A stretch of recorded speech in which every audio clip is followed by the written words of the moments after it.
भोकरदन तालुक्यातील पिंपरी येथील शेतकऱ्यांचा मका अज्ञातांनी आग लावून जाळला. 1.5 लाखाचे नुकसान.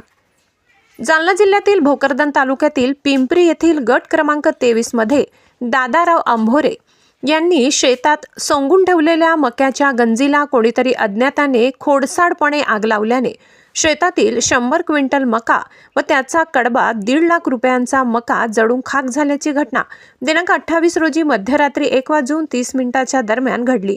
दरम्यान या प्रकरणी हसनाबाद पोलिसात संशयित आरोपी विरोधात तक्रार दाखल केली आहे. पोलिसांनी तपास जलद करून योग्य ती कारवाई करावी अशी मागणी या शेतकऱ्यांनी केली आहे. अपतक न्यूज महाराष्ट्रासाठी मुस्तफा पठाण, जालना.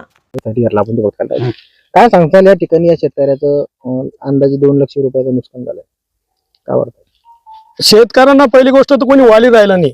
सरकारनं वर हात केले. शेतकरी मनापासून कष्ट करून माल काढतायत, जिद्दीने काढतायत. आजबाजूला जर आपल्या भावना 40 क्विंटल मका काढली तर शेतकऱ्याला वाटतं मी 45 क्विंटल झाली पाहिजे.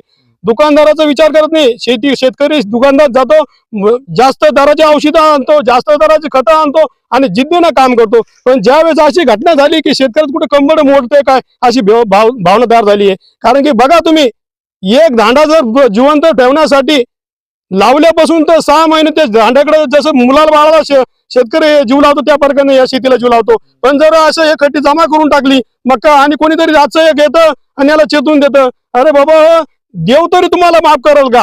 ज्या शेतकऱ्याच्या पाठीमाग आता सरकार तर राहिलंच नाही, पण इकून तिकून जर व्यापारी 1000, 1200, 1500 रुपये जर मका घेत असेल आणि ती जर असं कोणीतरी येऊन रातचं चेतून देत असेल तर मित्रांनो या शेतकऱ्यांना जगावं कसं?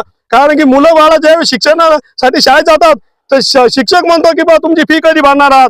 वडील म्हणतात की बाबा थांब आपली मका विकली का आपण फी भरू. आणि जर मका शेतात राहिली नसेल तर शेतकऱ्यांनी फी कुठून भरावी? आम्ही ज्यावेळेस ही घटना मला माहीत झाली, आम्ही घरी गेलो काकांच्या, त्यांना विचारलं, त्यांनी सांगितल्यानंतर ते पूर्ण परिवार रडत होता. आम्हाला असं वाटलं की आपण काय करा यांच्यासाठी. मित्रांनो बघा, ते शेतकऱ्याला धीर देण्यासाठी सर्व गावकऱ्यांचं मी आभार मानन, पिंपरीवासियांचं, की सगळं गाव त्यांच्यासोबत आज मी उभं आहे. आणि सर आज पंचकृषीतल्या लोकांना सुद्धा आवाहन करायला मी की यांना कुठेतरी मदतीचे हात आपण सगळ्यांनी मिळून द्यावा. आणि या जिल्ह्याचे लोकप्रिय खासदार डॉक्टर कल्याण काळे साहेब यांना सुद्धा मेसेज टाकलाय. त्यांची सुद्धा 1-2 दिवसामध्ये आम्ही फुलाची पाकळी घेतल्याशिवाय राहणार नाही. आणि माझ्या वतीने सुद्धा आम्ही सर्वांना आवाहन करेल की बाबा हात जोडून आवाहन करेल आपण सर्वांना की फुलाची पाकळी या परिवाराला मदत करावी. ज्या प्रकारे मारवाडी समाजात काही एखाद्या नुकसान झालं असेल तर संपूर्ण मारवाडी समाज त्यासाठी धावून जातो आणि त्या सुई लावण्याचं काम करतो. त्याच प्रकारे आपण उदाहरण देऊया शेतकऱ्यांसाठी बी. एखाद्या जर गावात नुकसान झालं असेल तर त्या सगळ्या शेतकऱ्यांनी थोडं येऊन सनी कोणी 200-500 करा. आपल्याला नाराज व्हायचं काम नाही. जे तुमचं आहे ते द्या, पण द्या 100%. मी माझ्या वतीनं 1100 रुपये नगद देत आहे आणि सर्वांना आवाहन करत आहे की आपण सगळेजण 2 पावलं येऊन काकांना मदत करावी आणि धीर द्यावा.